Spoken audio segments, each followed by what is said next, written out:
कहते हैं मुझको हवा हवाई हवा हवाई।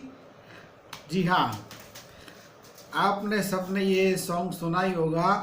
फेमस इंडियन एक्ट्रेस श्रीदेवी जी का ये सॉन्ग है और आज का ये प्रिडिक्शन भी उनके बारे में है।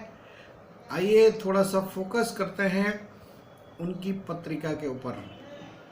तो जो श्रीदेवी जी का जन्म है वो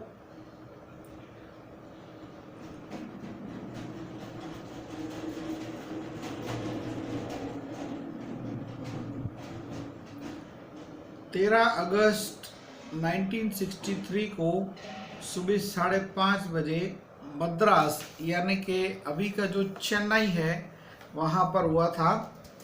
और इनका जो जन्म का योग है ये ध्रुव योग है और तैतिल करण है।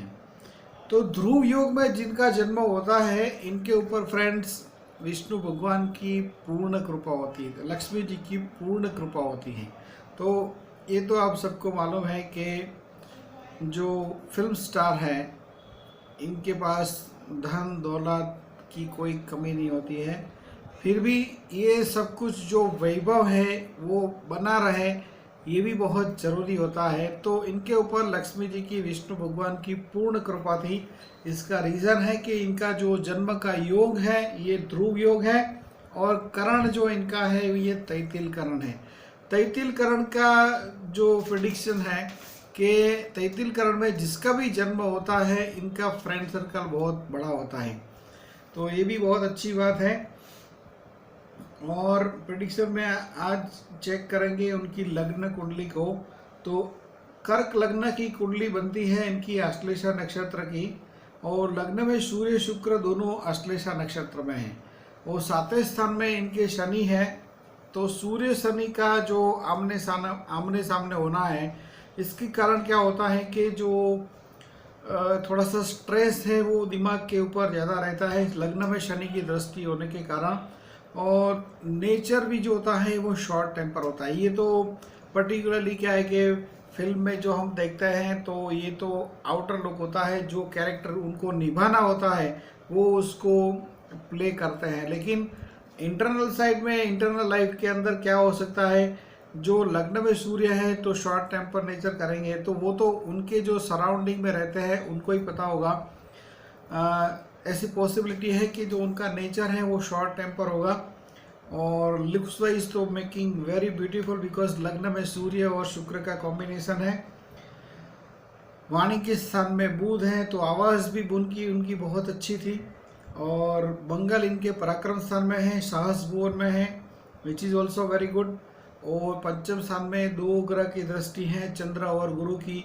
तो जो 2 संतान हैं ये इनकी भी बहुत भाग्यशाली है, संतान भी इनके भाग्यशाली है और संतान के आगमन के बाद भी इनका भाग्य उदय हुआ है, ये भी बहुत अच्छी बात है। राहु 12वें स्थान में होते हैं तो एब्रोड रिलेशन और एब्रोड कनेक्शन से भी लाभ करवाते हैं। और मेन फोकस जो कुंडली का एट द एज ऑफ 54 इनका जो निधन हो गया इसके बारे में है आज का ये प्रेडिक्शन कि ऐसा क्यों हुआ at the middle of the age. जैसे कि हालांकि 54 साल यानी कि 54 ईयर्स की एज में किसी का चले जाना ये एक सदमा देने वाली बात है। तो ऐसा क्यों हुआ, तो अष्टम स्थान के जो मालिक है इनके कर्क लग्न की कुंडली में ये शनि है और शनि सूर्य का जो आमने सामने होना बेसिकली जो बेसिक कुंडली है इसके अंदर जो आयुष्य भाव के अधिपति शनि है वो इनके सूर्य की दृष्टि में है। अब जो 24 अक्टूबर 2018 को इनका डेट हुआ, मेरे हर प्रेडिक्शन में मैं बोलता हूँ कि जो हमारे ग्रहों के ऊपर हमारे ऊपर फिजिकल इफेक्ट होता है वो सूर्य से होता है। तो 24 अक्टूबर 2018 को क्या ट्रांजिट ऐसी थी कि ये हादसा हुआ और इनका निधन हो गया। तो 24 अक्टूबर 2018 को जो सूर्य ट्रांजिट है ये इनके जन्म के सूर्य से 8वें स्थान में सूर्य चल रहे थे कुंभ राशि के अंदर शतभिषा नक्षत्र में। और जो ये नक्षत्र का ट्रांजिट था इनके जन्म के जो सूर्य हैं वो अश्लेषा नक्षत्र में है। और आश्लेषा के लिए शतभिषा का जो ट्रांजिट है ये वध नक्षत्र में आता है। तो सूर्य इनके वध नक्षत्र में थे उस दिन, जिसके कारण ये बहुत डेंजर जोन के अंदर थे और उसमें ये हादसा हो गया। तो बेसिक कुंडली में भी जो अष्टम स्थान के मालिक शनि है, आयुष्य भाव के अधिपति, वो भी सूर्य की दृष्टि में पीड़ित हो जाते हैं और सूर्य भी पीड़ित हो जाते हैं शनि के कारण, दोनों आमने सामने होने के कारण, जिसके कारण इनके जो माइंड के अंदर है बहुत कंट्रोवर्सी चलती होगी उस टाइम पर, ऐसा भी हो सकता है। और इसके इम्पैक्ट के अंदर जो ये हादसा हो गया है, तो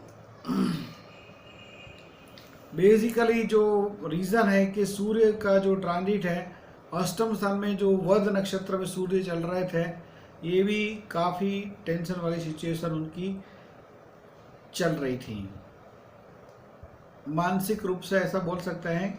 क्योंकि टेंशन किस व्यक्ति को किस प्रकार का टेंशन है वो पर्सन टू पर्सन जो सब्जेक्ट हैं वो चेंज होते हैं। ऐसा नहीं है कि हर किसी को फाइनेंस का प्रॉब्लम है, हर किसी को कुछ और प्रॉब्लम है, हर किसी को प्रॉब्लम्स जो होते हैं person to person definition change होती है। नमस्कार, आशा करता हूँ कि आप सबको ये प्रेडिक्शन पसंद आया होगा। यदि आप अपना भी पर्सनल हॉरोस्कोप रीडिंग करवाना चाहते हैं तो नीचे बताए डिस्क्रिप्शन में बताए गए नंबर पर व्हाट्सएप करके हॉरोस्कोप कंसल्टेशन के लिए अपॉइंटमेंट ले सकते हैं। नमस्कार।